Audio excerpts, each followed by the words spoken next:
बिहार में सारे समीकरण धराशायी हो गए और सारे पुराने रिकॉर्ड भी ध्वस्त। बिहार के फर्स्ट फेज में पड़े वोटों ने ऐलान कर दिया कि जनता का मूड हाई वोल्टेज है।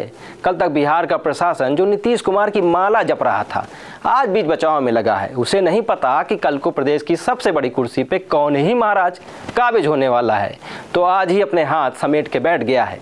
विरोधी अग्रेसिव हैं, वहीं सत्ताधीश डिफेंसिव मोड में आ गए हैं। अब क्या? नमस्कार, मैं हूं अनुराग त्रिपाठी। आज बात बिहार के सत्ता के उन दावेदारों की जिनके लिए बिहार का रण कुरुक्षेत्र बना हुआ है, जहां पॉलिटिकल रस्साकसी के बीच भूमिहार और यादव बिरादरी को छोड़ बाकी वोटर साइलेंट हैं। 1951 से पहली बार है जब बिहार में वोटिंग परसेंटेज का कांटा 64 को पार कर गया है। पहले ही फेज में आरजेडी के पोस्टर बॉय तेजस्वी यादव राघवपुर से, नीतीश कुमार के दोनों डिप्टी सीएम सम्राट चौधरी तारापुर से, तो लखीसराय से विजय सिन्हा का भाग्य ईवीएम में कैद हो गया है। जेडीयू के प्रदेश अध्यक्ष उमेश सिंह कुशवाहा आरजेडी के टिकट पे लड़ रहे हैं। भोजपुरी के सुपरस्टार खेसारी लाल यादव छपरा से ताल ठोक रहे हैं। वहीं दरभंगा की अलीनगर सीट से लोकप्रिय लोक गायिका मैथिली ठाकुर अब की बार बीजेपी के टिकट पे लक आजमा रही हैं। लालू के बड़के लाल ताजा पता जनशक्ति जनता दल के चश्मो चिराग तेज प्रताप यादव महुआ से दो हाथ कर रहे हैं। ये तो रहे नेता लोग, इनके अलावा कट्टा के दम पे सत्ता चलाने वाले बाहुबली अनंत सिंह मोकामा से, राम कृपाल और आरजेडी के टिकट पे जेल में बंद रीतलाल दानापुर से पहली खेप में निपट लिए हैं। यही नहीं, नीतीश कैबिनेट के 16 मंत्रियों की प्रतिष्ठा भी पहली बार में टेस्ट हो गई है। नीतीश का गढ़ नालंदा, नवादा, गया, शेखपुरा पहले ही चरण में कसौटी पे कस लिए गए हैं। वहीं बीजेपी भोजपुर, दरभंगा, मुजफ्फरपुर और सीतामढ़ी से वोट बटोरने में लगी दिखी। कांग्रेस के हिस्से क्या? कांग्रेस सीमांचल और दक्षिण बिहार पर फोकस्ड दिखी, बट वोट मिलेंगे कि हाथ खाली रह जाएंगे, ये तो नतीजे ही बताएंगे। पहले फेज से पहले नैरेटिव और उम्मीदें आसमान छू रही थीं, मगर किसी भी पार्टी के पास उस यक्ष प्रश्न का कोई वाजिब जवाब मिलता नहीं दिखा। राहुल गांधी वोट चोरी और एसआईआर के मुद्दे पर बीजेपी पर हमलावर थे, मगर उनके सीएम कैंडिडेट तेजस्वी को ये मुद्दे पूरे इलेक्शन कैंपेन में फूटी आंख नहीं भाए।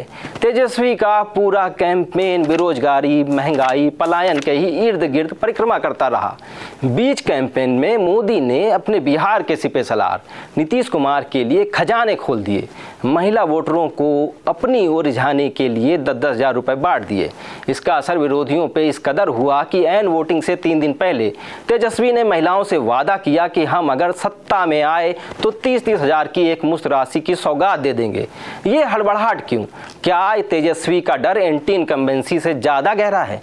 वैसे बिहार में तेजस्वी के मनबढ़ होने की एक वजह महागठबंधन का वो मुकाम भी है जिसे महागठबंधन ने लोकसभा के चुनाव में अचीव किया। बीते 10 साल में पहली बार था जब बीजेपी लड़खड़ाई और बहुमत के आंकड़े से फिसल गई और फिर सहयोगियों की मदद से ही केंद्र में सरकार बना सकी। मायने एंटी इनकम्बेंसी ने अब की बार मोदी सरकार के नैरेटिव की भी पोल खोल के रख दी। उससे पहले तो यही समझा जाता था कि बीजेपी के अश्वमेध यज्ञ के घोड़े को तो बांधा ही नहीं जा सकता, मगर बिहार में ये मुमकिन है। बिहार में हैवी पोलिंग बदलाव का संकेत है या फिर बिहार की जनता स्टेटस को बरकरार रखना चाहती है। 2020 की तुलना में 2025 के पहले फेज में 9% ज़्यादा वोट का ग्राफ चढ़ने के पीछे जितने मुंह उतनी बातें हैं, मगर ठीक ठीक किसी को नहीं पता कि ये बयार बिहार में बदलाव की है या फिर अब की बार नीतीश कुमार की। वैसे आंकड़े बताते हैं कि नीतीश राज में वोटिंग परसेंटेज का पारा कभी 60 के ऊपर नहीं चढ़ा, तो लालू राबड़ी के दौर में कभी 60 के नीचे नहीं आया। मायने क्या आरजेडी को बढ़त मिली? राजनीति को आंकने वाले तो ये भी कहते सुने जा रहे हैं कि केंद्र की जिद पर और इलेक्शन कमीशन के हट ने बिहार में एसआईआर की जो नींव रखी, उसने इनएक्टिव वोटर्स को छांट के छुआरा कर दिया। करीब करीब बिहार से पलायन कर चुके 65 लाख वोटर लिस्ट से कटे तो परसेंटेज बढ़ा हुआ दिख रहा है। बिहार में 3 करोड़ 75 लाख वोटर्स हैं, जिनमें से 1 करोड़ 76 लाख महिला मतदाता हैं और ये महिला वोटर्स 2010 से नीतीश कुमार के वोट बैंक में हैं। ये वोटर्स 2015 और 2020 में भी नीतीश का साथ देती दिखी। अब की बार भी पोलिंग बूथों पर महिलाओं की लंबी कतारें इसी ओर इशारा कर रही हैं। तो फिर तेजस्वी का क्या हुआ? जिनकी रैलियों में भीड़ तो खूब दिखी, तो क्या वोट में कन्वर्ट नहीं हो पाई? पहला फेज 64 से 65 के बीच छूटा है, दूसरे पे निगाहें टकटकी लगाए हैं। लेकिन एक बात तो तय है कि महागठबंधन के जोड़ तोड़ में राहुल के जोड़ से तेजस्वी लाभों लाभ नहीं कमा पाए। सवाल कई हैं, जवाब के लिए 14 नवंबर का इंतजार करिए। नमस्कार।